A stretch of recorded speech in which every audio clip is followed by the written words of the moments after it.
오늘 우리에게 주시는 하나님의 말씀은 히브리서 9장 11절부터 28절까지의 말씀입니다. 11절부터 22절까지 말씀을 읽도록 하겠습니다. 그리스도께서는 장래 좋은 일의 대제사장으로 오사 손으로 짓지 아니한 것 곧 이 창조에 속하지 아니한 더 크고 온전한 장막으로 말미암아 염소와 송아지의 피로 하지 아니하고 오직 자기의 피로 영원한 속죄를 이루사 단번에 성소에 들어가셨느니라. 염소와 황소의 피와 및 암송아지의 죄를 부정한 자에게 뿌려 그 육체를 정결하게 하여 거룩하게 하거든. 하물며 영원하신 성령으로 말미암아 흠없는 자기를 하나님께 드린 그리스도의 피가 어찌 너희 양심을 죽은 행실에서 깨끗하게 하고 살아계신 하나님을 섬기게 하지 못하겠느냐. 이로 말미암아 그는 새 언약의 중보자시니 이는 첫 언약 때에 범한 죄에서 속량하시려고 주구사 부르심을 입은 자로 하여금 영원한 기업의 약속을 얻게 하려 하심이라. 유언은 유언한 자가 죽어야 되나니 유언은 그 사람이 죽은 후에야 유효한즉 유언한 자가 살아있는 동안에는 효력이 없느니라. 이러므로 첫 언약도 피 없이 세운 것이 아니니 모세가 율법대로 모든 계명을 온 백성에게 말한 후에 송아지와 염소의 피 및 물과 붉은 양털과 우슬초를 취하여 그 두루마리와 온 백성에게 뿌리며 이르되 이는 하나님이 너희에게 명하신 언약의 피라 하고 또한 이와 같이 피를 장막과 섬기는 일에 쓰는 모든 그릇에 뿌렸느니라. 율법을 따라 거의 모든 물건이 피로써 정결하게 되나니 피 흘림이 없은즉 사함이 없느니라. 아멘. 성도 여러분께서는 혹시 생명의 위기 가운데 가족이나 지인에게 혹은 모르는 사람의 도움을 받아본 경험이 있으신가요? 각자의 경험은 다 다르겠지만 절체절명의 위기의 순간이나 생명의 생사가 오고 가는 시간에 누군가의 도움을 받는다면 아마도 그에게 평생 고마운 마음과 빚진 마음으로 살게 될 것입니다. 그리고 나를 도와준 분에게 자신의 최선을 다해서 감사를 표현할 것입니다. 마찬가지로 성도는 예수 그리스도에게 구원의 은혜를 받은 사람입니다. 그렇다면 우리도 죽음에서 생명으로 건져주신 그 은혜에 매일 하나님께 감사하며 살아가야 합니다. 우리의 최선을 다해 하나님께 그 감사를 표현하며 살아야 합니다. 그런데 우리는 그 감사함이 때로는 익숙해져 그리고 때로는 무뎌져서 잊으며 살아갈 때가 많음을 보게 됩니다. 이번 히브리서를 묵상하시면서 다시 예수 그리스도의 십자가의 의미와 또 감사를 회복하는 시간이 되시기를 바랍니다. 본문 히브리서 9장은 예수 십자가의 대속의 의미를 알기 위해 예수 그리스도께서 어떤 분으로 오셨는지 설명해 줍니다. 먼저 11절은 그리스도께서는 장래 좋은 일의 대제사장으로 오셨다라고 말합니다. 또한 15절은 새 언약의 중보자시니 이는 첫 언약 때에 그 범한 죄에서 속량하시려고 주구사 부르심을 입은 자로 하여금 영원한 기업을 약속을 얻게 하려 하심이다 라고 말합니다. 바로 하나님과 우리 사이에 막힌 죄의 담을 헐고 그 사이를 이어주신 그 중보자 역할을 감당하시기 위해 예수님께서 이 땅에 오셨다라고 소개합니다. 이는 첫 언약이 이미 주어졌음에도 계속 죄의 습관에서 헤어나오지 못한 우리를 불쌍히 여기시고 새 언약을 통해 우리를 다시 살리시기 위함입니다. 또한 구원을 받은 우리에게 사명을 감당하게 하는 약속을 주게 하려 하는 것입니다. 그래서 예수 그리스도를 통해 구원을 받은 성도는 또한 부르심을 받은 자입니다. 우리를 먼저 구원하신 이유는 그 부르심의 약속을 받아 또한 세상에서 그 일을 감당하기 위함입니다.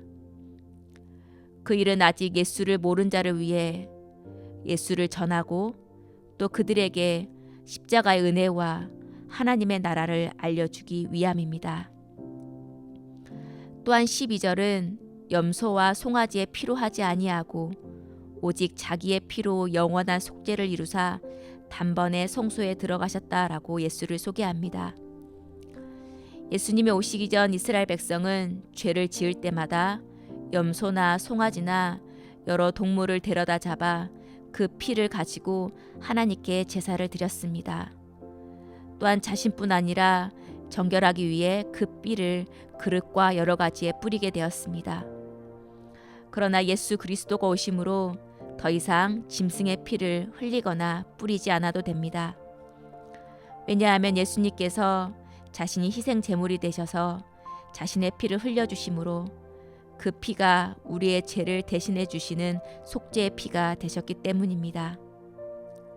또한 14절은 그 그리스도의 피로 우리의 양심을 죽은 행실에서 깨끗하게 하고 살아계신 하나님을 섬기게 하셨다라고 말합니다.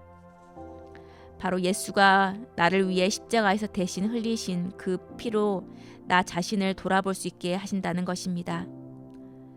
그러나 단지 예수님께서 십자가의 모진 고통을 얼마나 아프셨을까라고만 우리가 생각하게 되면, 거기에 머무르게 되면 예수 그리스도의 보혈의 의미는 우리의 삶을 변화시킬 수가 없습니다. 예수님께서 그 고통을 참으시면서까지 왜 보혈을 흘리셨는지 그 의미를 생각하면, 그렇다면 나는 어떻게 살아야 할지 생각해 보게 됩니다. 또한 나아가 나의 행실을 돌이켜 예수 그리스도께서 원하는 그 변화된 삶을 살아내는 것까지 우리의 생각과 우리의 행동이 확장되어야 할 것입니다. 단순히 예수님의 아픔을 느끼는 정도에서 이제는 그 아픔을 공감하고 나아가는 것까지가 바로 십자가의 보혈의 의미에 참여하는 것이 될 수 있습니다. 오늘도 이 대속의 의미를 생각하며 우리의 삶에서 회개하고 돌이키는 역사가 우리에게 나타나기를 예수님의 이름으로 소망합니다. 성도 여러분, 27절은 한번 죽는 것은 사람에게 정해진 것이요 그 후에는 심판이 있다라고 이렇게 분명히 말해주게 됩니다. 복음은 예수 십자가의 대속의 은혜뿐 아니라 예수님이 다시 오셔서 행하실 심판도 있음을 전하는 것입니다. 예수님께서는 모든 사람을 위해서 십자가에서 고통을 당하시고 죽으셨습니다. 그리고 마지막에 그 이름을 믿지 않는 자에게는 바로 심판이 있음을 분명히 말씀해 주셨습니다. 제가 새가족 복음학교에서 교육을 할 때 예수님에 관해 설명할 때 이 내용을 전하는데요. 바로 예수님께서 쓴 과시가는 우리가 머리로 지은 생각으로 또 여러 가지 마음으로 지은 죄를 위함입니다. 또 예수님께서 손과 발에 십자가에 못 박히신 것은 우리가 손과 발로 더럽히고 다닌 우리의 죄 때문입니다 라고 이렇게 예수님의 십자가와 그 고통의 의미를 전해주게 되는데요. 이 내용을 들으면 예수를 처음 믿는 분도 또 기존에 신앙생활을 하셨던 분들도 이 말씀을 듣고 숙연해지는 것을 볼 수 있습니다. 바로 이 십자가의 모든 일이 다른 이가 아니라 나를 위해서 흘리신 그 피요 또 고통이고, 그 의미를 생각할 때 십자가는 단순히 형벌을 넘어 고통을 넘어 그 이상의 의미를 갖게 된다는 것이 우리 안에 깨닫게 된다는 것입니다. 세상의 어떤 신도 그의 백성을 위해 대신 죽는 경우는 없습니다. 그러나 하나님은 그 성품이 사랑이시기에 대신 아들을 보내 우리에게 살리실 길을 열어주셨습니다. 그리고 그 흘리신 피가 나를 위해 흘리신 피라고 인정하며 하나님의 자녀임을 고백할 때 우리는 구원을 얻고 사망에서 생명으로 옮겨지게 됩니다.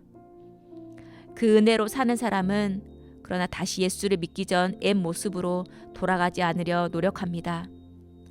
한번 믿음으로 구원이 끝났다고 생각하고 자신의 삶을 변화시키지 않으면 이후에 있을 심판은 우리는 보장할 수 없습니다. 그러나 마지막에 샘하실 예수님을 기억하며 주어진 오늘을 성실하고 또한 정직하게 살아내는 사람이, 바로 심판을 기억하는 사람이 바로 복음을 살아내는 사람입니다.